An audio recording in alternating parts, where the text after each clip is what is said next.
Como jogar o jogo do dinossauro com internet no navegador Chrome? Aqui sem enrolação, é bem simples. Abre o Google Chrome. Aqui eu vou atualizar a página só para vocês verem que realmente eu tô com internet, ó, tá funcionando perfeitamente. E aqui na barra de endereços vocês vão escrever assim, ó: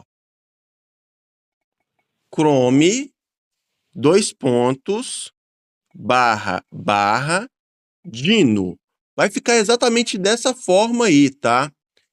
Acesse esse endereço e aqui ele já veio para a página do jogo do Dino, ó. Como eu disse, a gente tá com internet e a gente pode jogar sim.